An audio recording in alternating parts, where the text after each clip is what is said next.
जय श्री कृष्णा। स्वागत है आपका सारथी त्रिशला के साथ। कैसे हैं आप लोग? सावन में अगर आप एक ये उपाय अपने घर की बेटी से करा लेते हैं तो आपके घर में सदा सर्वदा लक्ष्मी का वास बना रहता है। जी हाँ, आज यही बताने मैं आपके सामने आई हूँ। बेटियों को लक्ष्मी का रूप ही माना गया है। ऐसा कहते हैं कि जिस घर के अंदर बेटी होती है उस घर के अंदर साक्षात माँ लक्ष्मी वास करती हैं।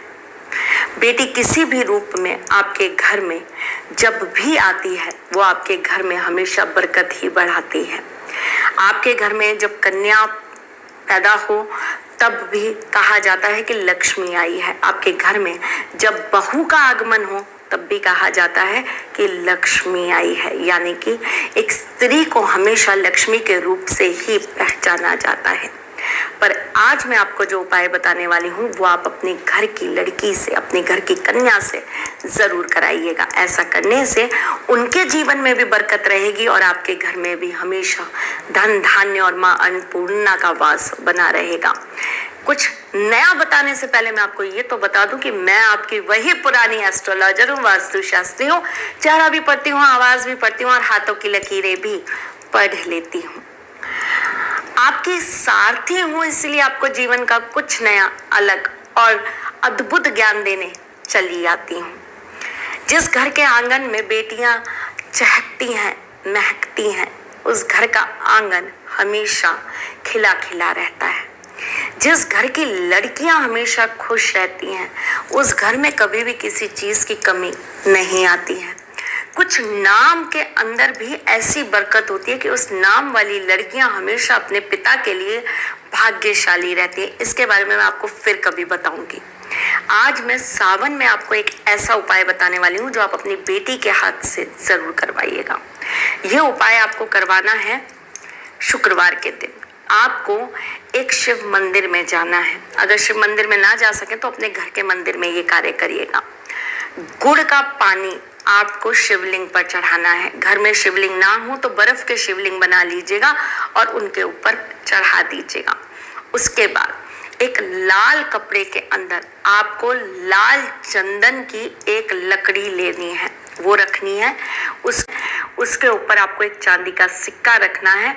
उसके साथ में आपको थोड़ी सी जौ रख देनी है और अपने घर की कन्या से आपको माँ लक्ष्मी के मंत्र को 11 बार जाप करवा के और शिवजी के ऊपर अभिषेक करवा के इस पोटली को उसी के हाथ से अपने घर की तिजोरी में स्थापित कर लेना है।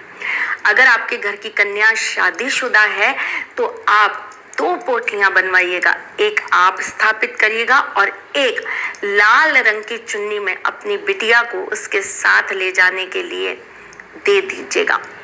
शिवलिंग पर आप गुड़ का अभिषेक जरूर करवाइएगा।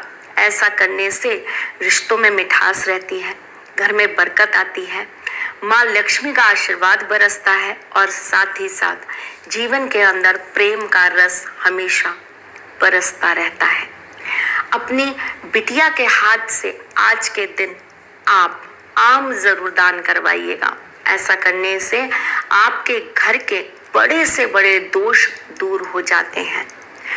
लड़की अपने आप के अंदर, एक कन्या अपने आप के अंदर बहुत सारी नेगेटिविटीज, बहुत सारी कष्ट, बहुत सारी परेशानियों को समेटने की शक्तियां रखती हैं। इसीलिए शायद उन्हें शक्ति स्वरूपा कहा जाता है। इसीलिए उनके अंदर माँ दुर्गा का रूप देखा जाता है। इसीलिए नवरात्रि में इन कन्याओं का पूजन किया जाता है। इसीलिए इन कन्याओं को अपने लिए सौभाग्य का और भाग्य का हम प्रतीक मानते हैं। अपनी लड़कियों के चरण स्पर्श करके उनसे आशीर्वाद जरूर लीजिएगा। उनके हाथ से गुलाबी रंग का धागा अपने हाथ में शुक्रवार को सावन में जरूर बंधवा लीजिएगा। सावन में अगर आप अपने घर की कन्याओं को लहरिया या हरे रंग का कपड़ा या साड़ी या दुपट्टा अपने हाथ से सुहाग के सामान के साथ देते हैं, अगर वो शादीशुदा है, तो ऐसा करने से उनके वैवाहिक जीवन के अंदर बहुत ही प्रेम आता है। उनके वैवाहिक जीवन को एक अटूटता मिलती है। लेकिन अगर इसी के साथ आप एक हरेक रंग के कपड़े के अंदर 2 मुट्ठी गेहूं के अंदर 1 चांदी का सिक्का डालकर अपनी विवाहित लड़की को सावन में दे देते हैं, तो उसके जीवन में हमेशा प्रेम और बरकत बनी रहती है। उसके घर में कलेश नहीं होते, उसके जीवन में सौभाग्य रहता है और वो सदा सुहागन रहती है। आशा करती हूँ इस सावन आप अपनी बच्चियों की ज़िंदगी संवारने के लिए ये कार्य ज़रूर करेंगे। मैं फिर आऊँगी कुछ नया, कुछ अलग, कुछ अद्भुत लेकर। तब तक के लिए मुस्कुराते रहिएगा, रिश्तों में मजबूती बना के रखिएगा, अपने साथी के साथ में जुड़े रहिएगा, प्यार देते रहिएगा, प्यार लेते रहिएगा, ख्याल रखिएगा अपना और उनका जिनसे आप प्यार करते हैं। मैं जल्द आपसे मिलने आऊँगी, तब तक के लिए जय श्री कृष्ण।